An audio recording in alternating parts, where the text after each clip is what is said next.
hari imvura iri ku rugero womengo rurakwiye, iri kiragwa mu ntara kama zimwe zimwe z'igihugu c'u Burundi.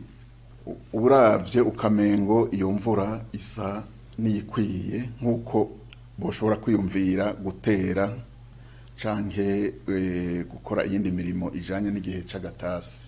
Nagomba hano mu kigo ca Ijebu kubamenyesha yuko igihe c'agatasi kitaratangura. Iyo mvura ni imvura isanzwe yamigwa buri mwaka, mbere barashobora no bahora bayita kera ko ari intsindagira bigega.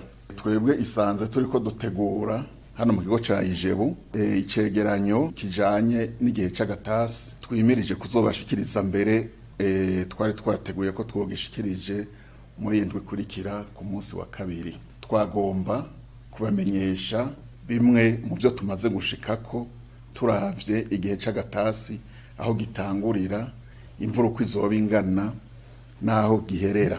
Twabonye rero ko iyo mvura itazotansurira rimwe mu ntara kama zigize igihugu c'u Burundi. Nk'akarorero nko mu gice kinini ca Mugamba na Migwa twabonye ko izotasura hagati y'itariki 10 na 20 z'ukwezi kwa Nyakanga.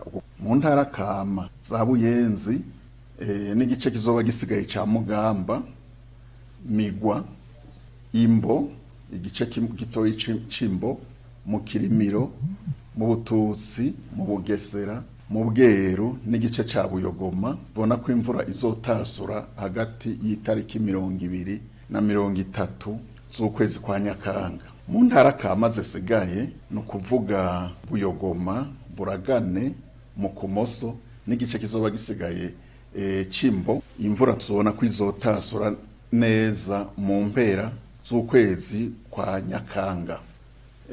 No kuvuga rero ko iyo mvura muri ico gice mvuze tuzoyirindira mu mpera z'ukwezi kwa Nyakanga gushika itariki 10 z'ukwezi kwa Gitugutu.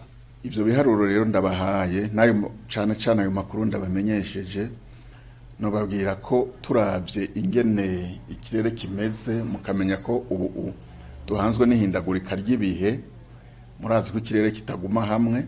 Ikigo ca Ijebu cishinze kuzokwama kibashikiriza ikizoba cahindutse kuri ivyo tuvuze.